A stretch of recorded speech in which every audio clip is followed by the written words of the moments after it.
Shalom saudara, saya percaya dalam penyertaan Tuhan, kita semuanya dalam keadaan baik. Amin saudara, puji nama Tuhan.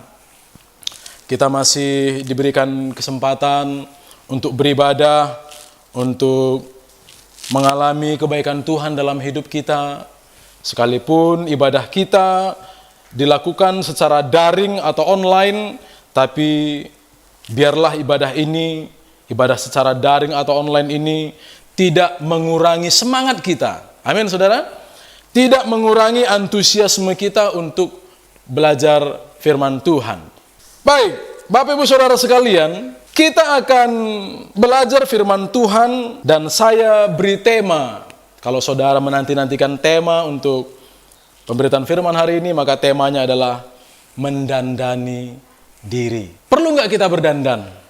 Perlu. Jangan sampai kelihatan dekil ya. Tapi perlu saya pertegas dari awal bahwa mendandani diri yang hendak saya bicarakan, saya sampaikan hari ini bukan mendandani diri secara fisik, saudaraku. Bukan berdandan secara fisik. Kalau berdandan secara fisik, saya percaya kita sudah lakukan dan terus lakukan. Saya juga sudah lakukan, khususnya hari ini. Kalau kita mau mengikuti sebuah acara, ketemu dengan orang, atau mau tampil lebih baik, kita biasanya berdandan. Nah, saudara, mendandani diri yang saya maksudkan hari ini bukanlah mendandani diri secara fisik, tapi mendandani batiniah kerohanian kita, saudara. Firman Tuhan katakan kalau ditinjau dari sudut waktu, dari segi waktu, semestinya kita sudah menjadi seorang pengajar. Jemaat Tuhan mestinya sudah bisa mengajar. Mengajar bukan berarti menjadi guru, tapi setidaknya bisa menuntun orang ke jalan yang benar.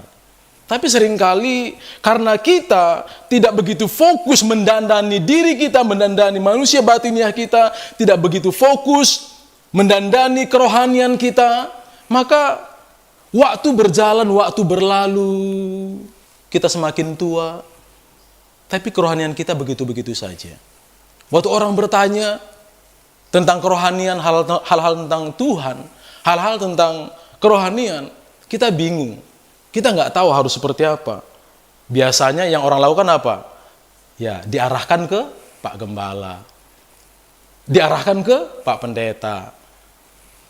Biasanya seperti itu. Nah, saudaraku, maksud pemberitaan Tuhan hari ini mendandani diri bukan sekedar supaya kita akhirnya bisa mengajar orang juga. Tapi biar hidup kita yang singkat ini sungguh-sungguh, saudara. Jangan sampai kita sibuk hanya memperhatikan manusia lahiriah kita. Kita sibuk memperhatikan penampilan lahiriah kita. Kalau kita hanya sibuk memperhatikan penampilan lahiriah kita, penampilan jasmani kita, itu artinya kita memusingkan pendapat orang. Itu artinya kita sedang memusingkan apa kata orang tentang kita. Coba kita mulai pusingkan, kita mulai pikirkan pendapat Tuhan tentang kita. Nah, tentu penilaian Tuhan terhadap kita tidak bergantung pada bagaimana penampilan fisik kita. Kalau kita hanya memperhatikan penampilan fisik kita, maka kita hanya sedang memperhitungkan, mempermasalahkan, memikirkan bagaimana pendapat orang tentang kita. Tapi coba kita naik di level yang lebih tinggi dan semestinya memang seperti itu. Seperti apa? Yaitu memikirkan bagaimana pendapat Tuhan tentang saya. Jangan kita membenarkan diri dengan dalih, saya ini anak Tuhan, maka aku pasti berkenan di mata Tuhan. Aku ini orang Kristen, aku ini sudah bertobat, aku ini sudah ke gereja, aku ini sudah pelayanan, aku ini pendeta. Maka kita akhirnya tidak lagi memusingkan, memikirkan hal itu. Kita berpikir bahwa setelah kita menjadi Kristen, maka otomatis kita berkenan di mata Tuhan. Kita berpikir bahwa kita adalah keluarga keturunan pendeta, keturunan nabi mungkin, keturunan rasul mungkin. Pokoknya adalah garis keturunan yang wow. Dan akhirnya membuat kita buta. Kita permisif. Kita menganggap status lahiriah itu sebagai jalan keluar, solusi buat kita, sebagai pembenaran diri kita, sehingga kita merasa tidak perlu lagi untuk mendandani manusia batiniah atau kerohanian kita. Saudaraku, ini pembukaan bahwa penting sekali, dan memang seharusnya menjadi tujuan dan fokus kita satu-satunya. Ini, apa itu? Mendandani diri, yakni mendandani manusia batiniah atau kerohanian kita. Amin, saudara? Amin. Coba lihat. Jangan-jangan kita sudah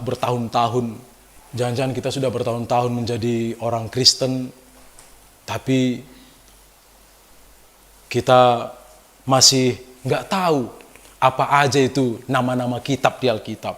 Pendeta bilang, mari kita buka kitab Mazmur. Apa? Kitab Mansur. Nah, itu tandanya kita lalai selama ini mendandani manusia batiniah kita. Bahkan kitab Mazmur kita nggak tahu ada di Alkitab. Kemudian kitab Obaja. Wih, emang ada kitab Obaja? Kenapa? Karena kita nggak pernah buka Alkitab. Nggak pernah belajar dengan serius tentang Alkitab. Kita Kristen, kita ke gereja, tapi di gereja kita gosip juga. Di gereja kita ngomongin orang juga. Kita nggak bertobat. Mari saudaraku, kita serius mendandani diri, mendandani manusia batinnya kita. Yang serius dan mau sungguh-sungguh mendandani diri ke depan, katakan amin. Lagi katakan amin. Mari kita buka Alkitab kita. Kita buka Alkitab kita, Kitab Amsal, pasal 31. Mari saudaraku, jikalau saudara tidak memiliki Alkitab, saudara bisa lihat di layar smartphone atau televisi saudara. Kita mulai dari ayat 10. Amsal 31 ayat 10. Firman Tuhan berkata begini, judulnya Lembaga Alkitab Indonesia sudah memberikan judul, yakni Puji-pujian untuk Istri yang Cakap. Puji-pujian untuk istri yang cakap. Ayat 10 berkata, istri yang cakap, siapakah akan mendapatkannya? Ia lebih berharga daripada permata. Istri yang cakap, siapakah yang akan mendapatkannya?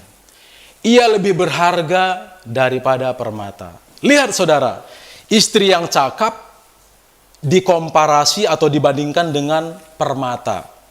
Bahkan permata ternyata jauh di bawah istri yang cakap. Jangan salah, yang saya bicarakan dan Alkitab sampaikan adalah istri yang cakap, bukan yang cakep.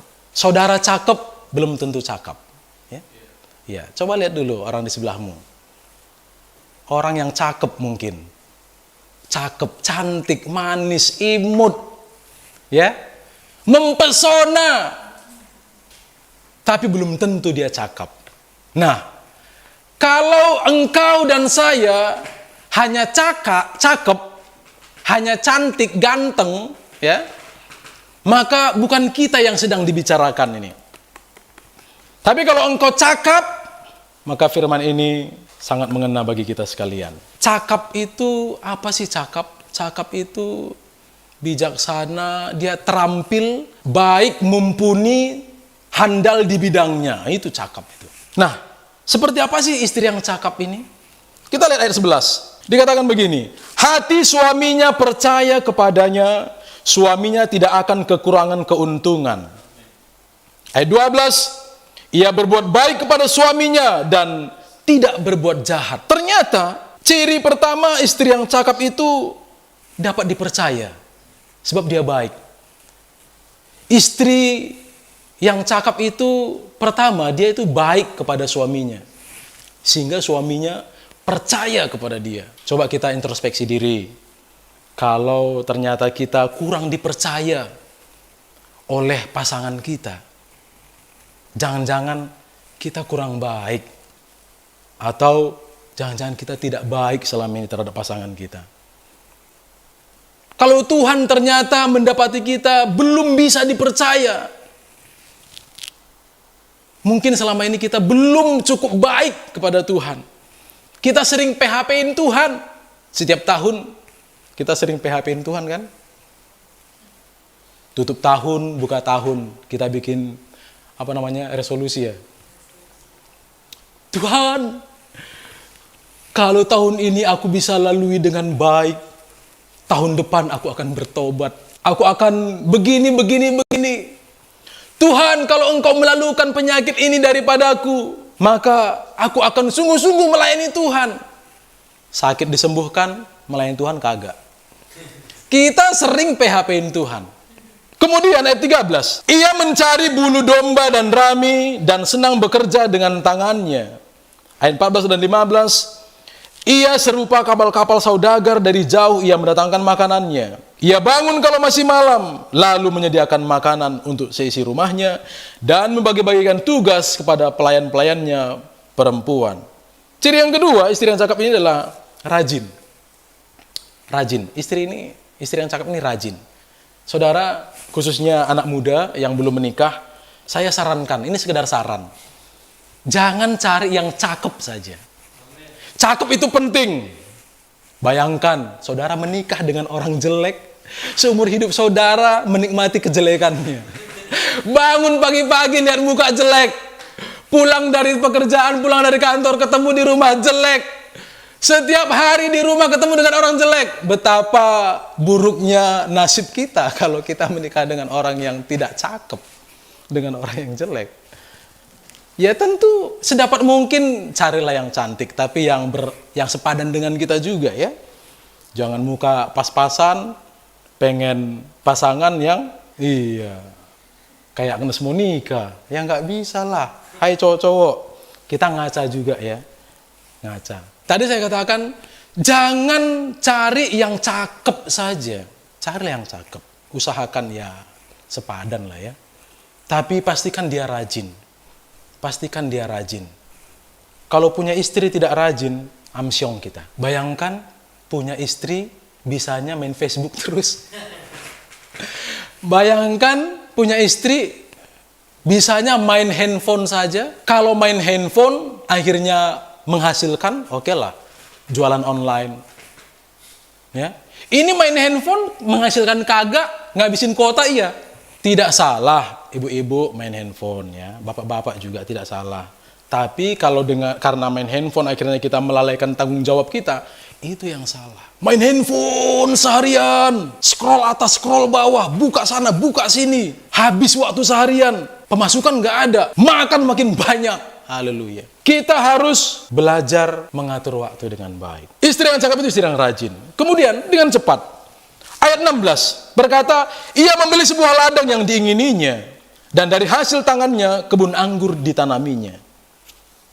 Istri yang cakap itu istri yang hard worker, pekerja keras. Istri yang cakap itu istri yang pekerja keras. Kita, Bapak Ibu, apakah kita seorang yang pekerja keras? Tadi di awal saya sudah sampaikan bahwa mendandani diri bukan mendandani fisik. Dan memang pembacaan kita kali ini tentang puji-pujian untuk istri yang cakap. Tapi saya mau pertegas kepada kita bahwa kecakapan itu bukanlah sebuah atau sesuatu yang penting yang hanya dimiliki oleh seorang wanita. Ketika saya membacakan, ketika kita berbicara tentang istri yang cakap, jangan kita fokus kepada gender wanita. Oh itu kan istri, berarti suami nggak perlu cakap ya. Kita semua harus cakap. Jadi yang mau saya tekankan kali ini adalah bahwa mari kita cakap bersama-sama. Cakap dalam hidup di dunia ini, bahkan cakap dalam kita mengasihi melayani Tuhan. Katakan amin. Istri yang cakap tadi seperti apa? Dapat dipercaya. Kemudian dia rajin. Yang ketiga, orang yang cakap, kita jemaat yang cakap itu seperti apa? Yang ketiga, hard worker. Seorang pekerja keras. Bukan orang yang malas. Kemudian, ayat 20, ia memberikan tangannya kepada yang tertindas, mengulurkan tangannya kepada yang miskin. Orang yang cakap itu peduli dengan orang lain. mengulurkan tangan kepada yang tertindas. Dia tidak menutup mata, dia tidak berpangku tangan. Dia mengulurkan tangannya, orang yang cakap. Jemaat Tuhan, mari kita menjadi orang-orang yang cakap. Di tengah pandemi COVID-19, mungkin kita tidak begitu tahu ya, karena kita mengikuti instruksi dari pemerintah untuk social distancing, physical distancing, dan akhirnya kita di rumah, kita menghabiskan waktu kebanyakan di rumah, dan memang sudah benar, tapi ada satu hal yang akhirnya terlewatkan ketika kita kebanyakan di rumah. Apa itu? Mata kita terbatas jangkauannya. Perhatian kita terbatas jangkauannya terhadap orang-orang di sekitar kita. Kita jadi tidak begitu melihat bagaimana perkembangan kehidupan orang di luar sana. Saudara, kalau kita orang yang cukup secara finansial, secara ekonomi, tinggal di rumah, bekerja dari rumah itu tidak menjadi masalah. Tapi bagi mereka yang pekerja harian lepas, yang gajinya per hari diberikan ketika dia bekerja, ketika pekerjaan itu diputus, tentu akhirnya tidak ada pemasukan. Dari mimbar ini, yang tentunya jauh dari ruang dengar Bapak Ibu Saudara sekalian, saya menghimbau kita, anak-anak Tuhan, mari kita mengulurkan tangan kepada orang yang tertindas. Artinya, mari kita berbelas kasihan dan peduli kepada orang yang kesusahan. Kita bantu semampu kita. Nominal menjadi nomor sekian, tapi ketergerakan hati kita dan akhirnya kita memberikan uluran tangan, itu yang terutama. Mari saudaraku, kita menjadi orang yang peduli. Kemudian istri yang cakap itu atau orang yang cakap itu, ayat 21 dikatakan, ia tidak takut kepada salju. Ayat 21, ia tidak takut kepada salju untuk seisi rumahnya, karena seluruh isi rumahnya berpakaian rangkap. Maksudnya apa? Terhadap musim dingin yang akan datang, seorang istri yang bijak ini, yang cakap ini, tidak akan khawatir dengan orang-orang sisi rumahnya. Kenapa? Karena dia antisipatif. Jadi ternyata orang yang cakap itu termasuk orang yang cerdas juga, ya, mengantisipasi hal-hal yang akan terjadi. Dan banyak lagi ciri-ciri dalam Amsal ini tentang istri atau orang yang cakap. Saya tidak akan bahas semuanya. Beberapa sudah saya sampaikan, 5 poin ciri orang yang cakap tadi. Hendaknya memantapkan hati kita, memantapkan pemahaman kita bahwa sungguh-sungguh cakep kalah dari cakap. Bahwa sesungguhnya cakap itulah yang paling penting. Bahwa sesungguhnya mendandani manusia batinnya itulah yang lebih penting dan yang paling penting. Kenapa? Karena ayat 30. Mari kita lihat Alkitab kita. Ayat 30 dikatakan begini. Kemolekan adalah bohong dan kecantikan adalah sia-sia. Tetapi istri yang takut akan Tuhan dipuji-puji. Kemolekan dan kecantikan dikatakan bohong dan sia-sia. Ayat ini tidak bermaksud mengatakan bahwa tidak perlu kita mendandani manusia fisik atau lahiriah kita. Kalau dikatakan kemolekan adalah bohong dan kecantikan adalah sia-sia, itu maksudnya penampilan fisik terbatas gunanya. Penampilan fisik fana adanya, sementara sifatnya. Bagaimanapun usaha kita untuk mendandani manusia lahiriah kita, mendandani penampilan fisik kita, pada akhirnya akan top juga. Apa itu top?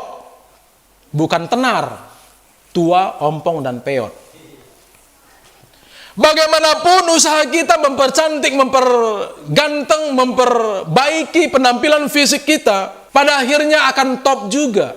Pada akhirnya akan top, tua, ompong, dan peot juga. Artinya akan merosot juga, akan berkurang kualitas penampilan fisik kita. Oleh sebab itu, jangan kita lebih pusing tentang penampilan fisik kita dan akhirnya mengabaikan penampilan kerohanian kita. Coba lihat, salah satu indikatornya juga. Kita bisa tuh setiap hari dandan secara fisik. Kita bisa begitu intens memperhatikan penampilan fisik kita. Aduh, jerawat nih muncul satu. Baru satu, udah serasa langit runtuh. Aduh, uban nih, aduh. Baru uban. Kita udah khawatir kalang kabut. Padahal firman Tuhan katakan, uban itu adalah kehormatan dan kemuliaan bagi orang tua. Aduh, mulai keriput. Aduh, kemudian ditarik ke sana, tarik ke sini. Ya, tadi di awal saya katakan bahwa tidak salah kita berusaha berpenampilan fisik secara baik. Ibu-ibu, dandanlah dengan pantas untuk suamimu. Jangan sampai suami udah bekerja capek-capek, sampai di rumah bau ketek, nggak mandi, pakai daster sobek-sobek. Aduh, jangan sampai suamimu berkata, mau dibawa kemana hubungan kita. Kenapa? Bayangkan, istri cuma satu, firman Tuhan melarang kita untuk tukar tambah, kan begitu.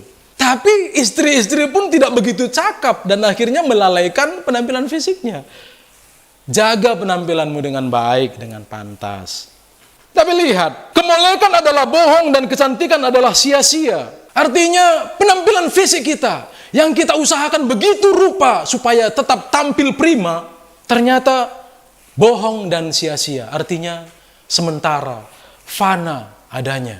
Oleh sebab itu, lebih dari kita berusaha untuk mendandani manusia lahiriah kita, kita harus mendandani manusia batiniah kita. Amin. Katakan amin. Kalau kita memang setuju mau mendandani manusia batiniah kita, mari kita lebih serius dalam ibadah-ibadah kita.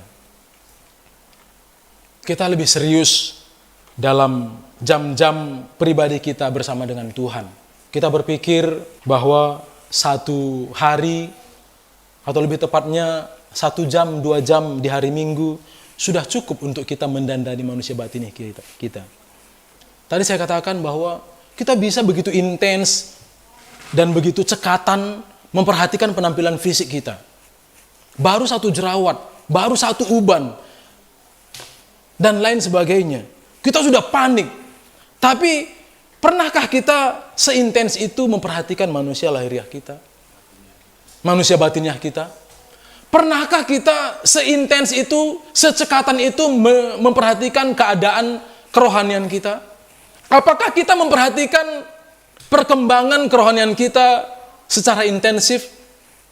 Atau jangan-jangan kita merasa puas hanya ke gereja sekali seminggu, 2 kali seminggu, dalam satu pertemuan 1 sampai 2 jam. Kita merasa sudah cukup. Tidak cukup, Bapak Ibu. Bahkan ketika kita serius pun, kan yang 1 jam, 2 jam tadi di gereja belum tentu juga kita serius. Sesekali lirik handphone. Sesekali lihat sono, oh lagi ada yang ngupil. Ngupil ya. Akhirnya pandangan kita, perhatian kita, membuyarkan konsentrasi kita. Firman Tuhan yang disampaikan dari depan sini tidak bisa kita terima, tidak bisa kita tangkap, dan bagaimana kita bisa melakukan kehendak Tuhan. Mengerti pun kita tidak. Apa yang mau saya sampaikan? Bahwa ternyata 1 jam, 2 jam di gereja yang kita rasa cukup tadi pun sangat tidak cukup. Kenapa? Ketika kita serius saja, itu nggak cukup. Cuma 1 jam, 2 jam. Sementara sisa waktu kita habiskan dengan mengolah berbagai macam informasi yang kita terima dari WhatsApp, dari YouTube, dari Facebook, dari manapun, yang kita dengar dari tetangga, kita dengar dari teman-teman kita. Begitu banyak informasi yang kita dengar, kita terima, yang bahkan tidak tertutup kemungkinan informasi yang kita dengar itu pun belum tentu benar. Dan akhirnya itu membentuk paradigma pola pikir kita. Itu pun kalau kita serius. Bagaimana kalau kita tidak serius dalam 1-2 jam itu? Betapa kurangnya yang kurang itu. Minim jadinya. Kemolekan adalah bohong dan kecantikan adalah sia-sia. Tetapi istri yang takut akan Tuhan dipuji-puji. Penampilan fisik, yaitu kemolekan dan kecantikan, dibandingkan dengan takut akan Tuhan, saudara. Lihat, ayat 30 dari Amsal 31 ini. Kemolekan dan kecantikan dibandingkan dengan takut Tuhan. Yang ini, kemolekan dan kecantikan ini, dikatakan sia-sia, bohong, fana, sementara. Dan akhirnya apa tadi? Akan merosot kualitasnya. Di usia tertentu, penampilan fisik kita mau diapain pun tidak akan bisa seperti yang kita inginkan. Diapain pun. Dibandingkan nih penampilan fisik tadi, dibandingkan dengan takut akan Tuhan. Yang ini bohong. Yang ini sia-sia. Yang takut akan Tuhan ini dipuji-puji. Dari ayat 30 ini kita didorong untuk lebih memperhatikan manusia batiniah kita. Saudara, banyak, ya kalau dikatakan banyak dan Bapak Ibu mempertanyakan seberapa banyak, tentu saya tidak bisa menguraikan datanya karena saya belum melakukan survei. Tapi dari sejauh yang saya ikuti dalam perkembangan COVID-19 ini, ada yang mengeluhkan. Kenapa? Karena itu tadi, kita physical distancing, bekerja dari rumah. Sebagian orang yang tidak memungkinkan bekerja dari rumah, mereka yang buruh atau karyawan lepas, tentu tidak bisa bekerja dari rumah. Mereka yang akhirnya tertekan keadaan finansial atau keuangannya, mengeluhkan keadaan ini. Nah, saudaraku, terlepas dari kita mengeluh atau tidak terhadap keadaan ini, mari kita jadikan kesempatan banyaknya waktu kita di rumah sebagai salah satu kesempatan kita untuk mendandani manusia batiniah kita. Selama ini kan kita begitu disibukkan sekali dengan banyak aktivitas kegiatan pekerjaan di luar rumah.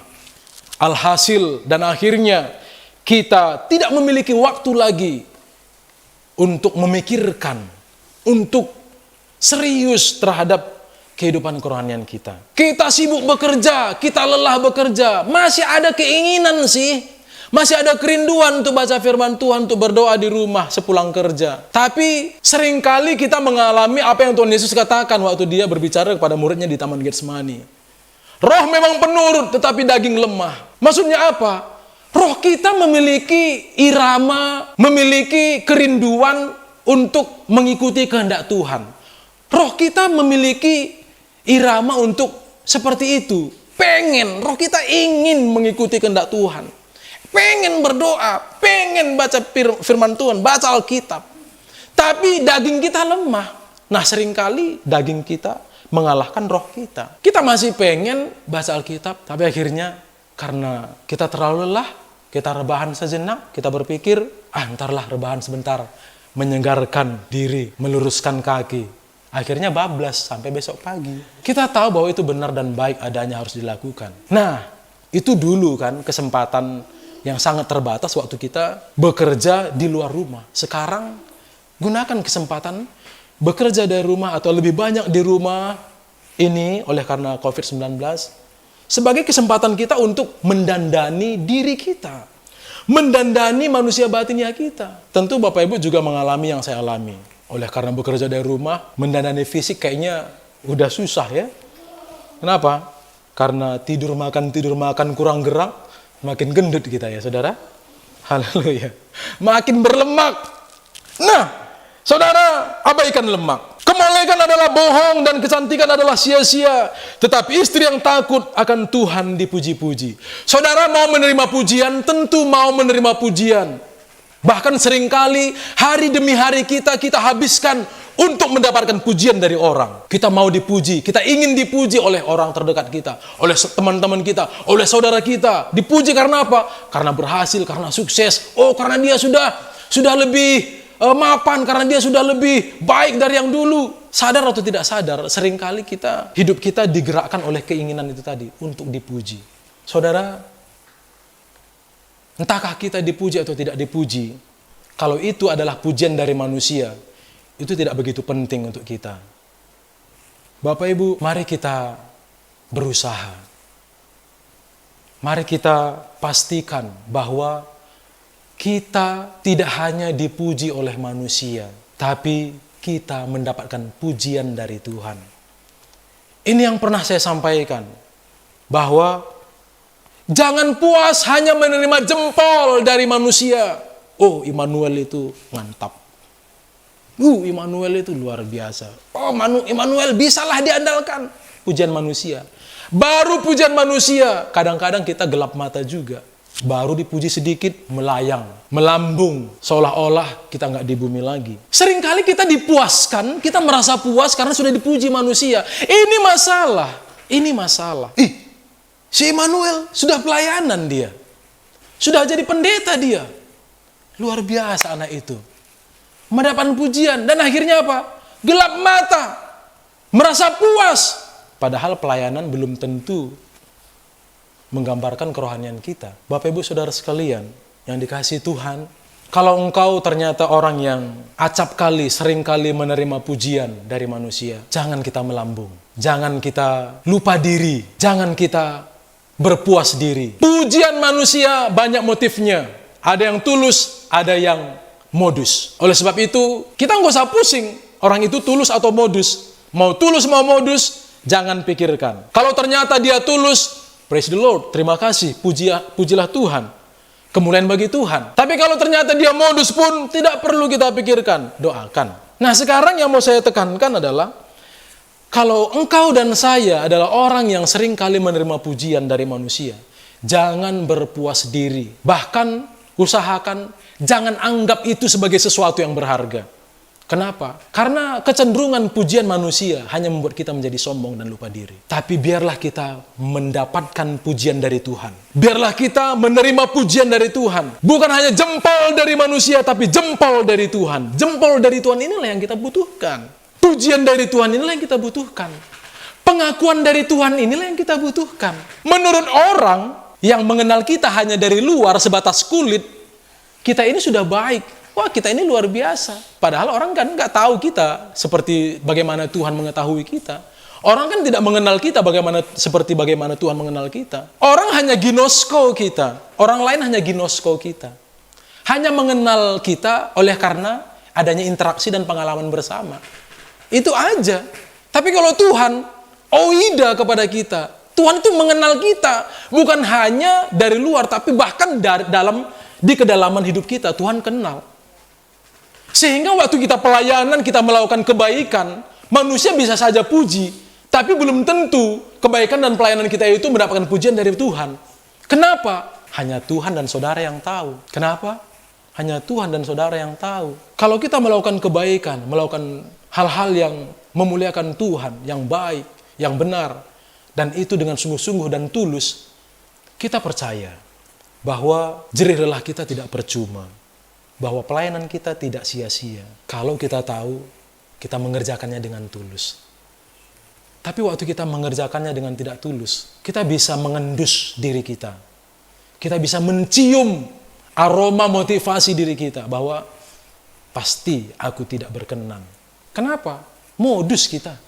2 Korintus 4 ayat 16. 2 Korintus 4:16. Saya bacakan. Sebab itu kami tidak tawar hati, tetapi meskipun manusia lahiriah kami semakin merosot, namun manusia batiniah kami dibaharui dari sehari ke sehari. Saudara lihat bagaimana Rasul Paulus bersaksi kepada jemaat di Korintus. Rasul Paulus menyaksikan kehidupan kerohaniannya bersama rekan-rekan sepelayanannya kepada jemaat di Korintus. Apa kesaksiannya? Pertama, bahwa manusia lahiriah mereka semakin merosot, semakin menurun kualitasnya, semakin menurun displaynya, penampilannya.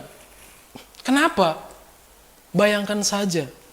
Di ayat yang lain, Rasul Paulus berkata, didera hampir setiap hari, mengalami keburukan demi keburukan, mengalami ancaman, dikejar-kejar, seperti layaknya buronan karena tindakan kejahatan. Didera, dipukuli, pernah juga hampir dilempari, hampir mati juga katanya kan. Saudaraku, Rasul Paulus menyaksikan bagaimana penderitaan mereka dan kehidupan atau manusia lahiriahnya, manusia fisiknya merosot. Saya pikir bukan hanya Paulus mengalami itu. Kita semua yang ada di ruangan ini, yang ada di ruang dengar Bapak Ibu Saudara sekalian, kita semua pasti mengalami yang namanya merosotnya manusia lahiriah. Pasti ada klimaks dan anti klimaks.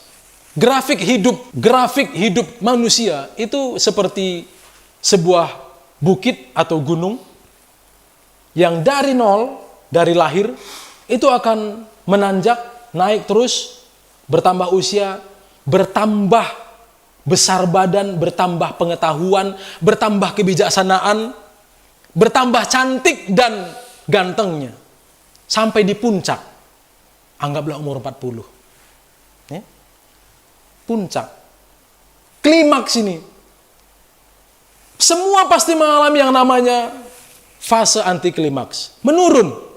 41, 42, 45, 50. Menurun.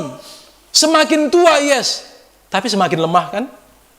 Tadi semakin pintar tuh. Bahkan profesor pun ketika mengalami yang namanya merosot ini, fase ini, ilmunya atau kesanggupan, kemampuan berpikirnya akan berkurang. Menurun. Semua menurun. Kita semua menurun. Dan akhirnya tiba di titik nol. Yaitu apa? Rest in peace. Meninggal. Semua kita mengalaminya. Tapi apa yang penting dari pembacaan ayat barusan? Dari kesaksian Rasul Paulus, memang manusia lahiriahnya semakin merosot. Tapi, nih kesaksian yang kedua. Tapi manusia batiniah kami dibaharui dari sehari ke sehari. Artinya apa? Kualitas kerohaniannya semakin baik dari hari ke sehari. Nah, ini yang harus kita tiru, saudaraku. Dan saya mengajak, menghimbau, mendorong setiap kita, dimanapun berada, entahkah yang tergabung dengan ibadah ini saat ini, atau kapanpun saudara mendengar rekaman ini, saya menghimbau, mengajak kita sekalian untuk memastikan bahwa manusia batiniah kita dibaharui hari lepas hari. Jangan sampai saudara kita mengalami yang namanya kemerosotan kedua sisi. Manusia lahiriah kita akan semakin merosot karena semakin tua. Tapi karena kita tidak memperhatikan manusia batiniah kita pun mengalami kemerosotan. Terjun bebas. Saudara, manusia lahiriah dan manusia batiniah berbeda sekali. Kita bersyukur kepada Tuhan. Kenapa? Karena kalau manusia lahiriah diusahakan sebagaimanapun, lama-lama pasti peot, tadi saya katakan. Pasti peot. Pasti tua, ompong, dan peot. Pasti top, ya. Bagaimanapun usaha kita. Nah, kenapa saya katakan kita harus bersyukur kepada Tuhan? Karena ini, manusia batiniah atau kerohanian tidak sama dengan manusia lahiriah tadi. Kalau manusia lahiriah tadi, kita usahakan bagaimanapun umur 60 pasti top. Pasti keriput, pasti ada lah. Mau ditarik sebagaimanapun, pasti ada lah keriputnya. Oke, keriput kita bisa atasi. Mata semakin rabun. Uban bisa kita cat. Tapi kan numbuh lagi. Intinya apa? Tidak bisa kita pastikan bahwa itu selalu semakin baik. Pasti secara otomatis semakin merosot. Nah, kita bersyukur karena berbeda dengan manusia lahiriah, manusia batiniah. Ketika kita terus berusaha, sekalipun manusia lahiriah kita merosot, semakin tua kita, semakin lemah kita, semakin tidak berdaya manusia fisik kita. Tetapi ketika kita terus berusaha belajar firman Tuhan, kita terus berusaha membaharui kehidupan batiniah kita, manusia kerohanian kita, maka itu bisa terus semakin dewasa, sekalipun kita semakin tua. Sekalipun kita makin tua, tapi ketika kita terus berusaha, manusia batiniah kita bisa semakin dewasa. Manusia fisik kita, manusia lahiriah kita semakin merosot, tapi manusia batiniah kita bisa semakin menanjak. Kabar buruknya, untuk hal ini Tuhan tidak akan intervensi kita. Artinya apa? Ini adalah tugas dan tanggung jawab kita. Kita, manusia kerohanian kita semakin merosot atau semakin menanjak, itu adalah bagian kita, saudara. Itu adalah bagian kita. Tugas dan tanggung jawab kita. Oleh sebab itu, mari kita bersama-sama, kita berusaha untuk memastikan kehidupan kerohanian kita semakin dibaharui hari lepas hari. Lihat kita introspeksi diri kita bercermin. Sudah berapa lama kita mengikut Tuhan? Sudah berapa lama kita menjadi orang Kristen? Sudah berapa lama kita melayani Tuhan? Jangan sampai waktu yang begitu lama kita habiskan dengan percuma, tapi akhirnya kita tidak mengalami pembaharuan dalam kerohanian.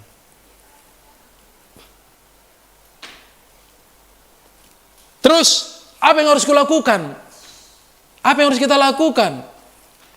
Pertama, ada 2 poin yang saya mau sampaikan. Yang pertama, mari kita evaluasi pergaulan kita. Kita evaluasi pergaulan kita. Kita evaluasi tontonan kita. Kita evaluasi hobi kita. Kenapa? Karena oleh ketiga hal ini, kerohanian kita bisa merosot, bisa juga menanjak. Firman Tuhan katakan, pergaulan yang buruk merusakkan kebiasaan yang baik. Dari lahir kita sudah memiliki benih-benih ilahi.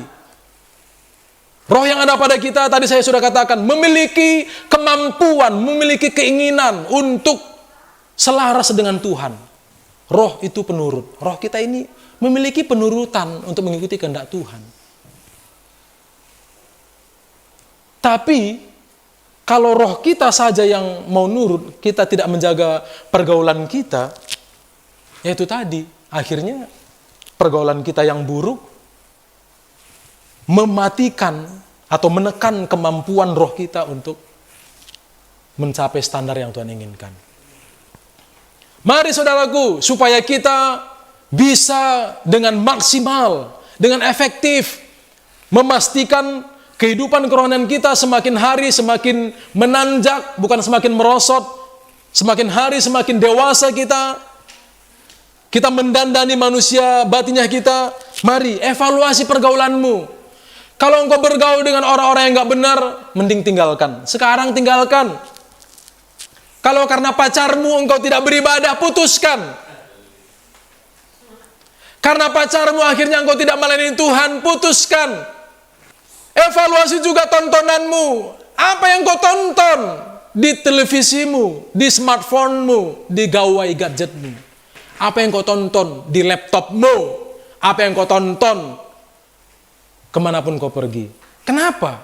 Seorang bijak berkata, hati-hatilah dengan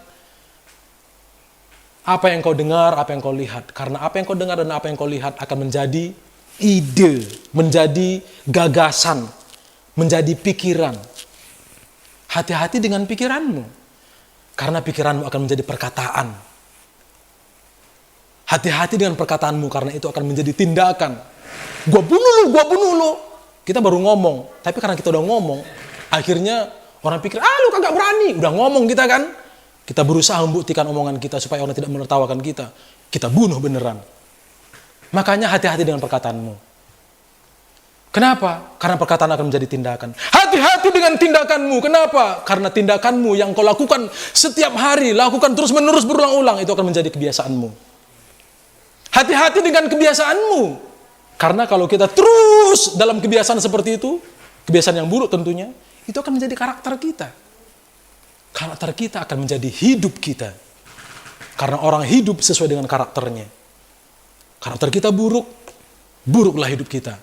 Kalau hidup kita buruk, di mana muara hidup kita? Di sorga, mimpi kali ya. Mari saudaraku, evaluasi pergaulanmu, evaluasi tontonanmu. Jangan-jangan yang kita tonton selama ini gosip aja, telenovela aja, nggak salah nonton. Tapi kalau karena nonton, karena tontonan kita akhirnya nggak benar pikiran dan omongan kita, ini yang saya katakan tadi, evaluasi tontonan kita. Evaluasi. Biarlah tontonan kita dan pergaulan kita membuat kita semakin dekat dengan Tuhan.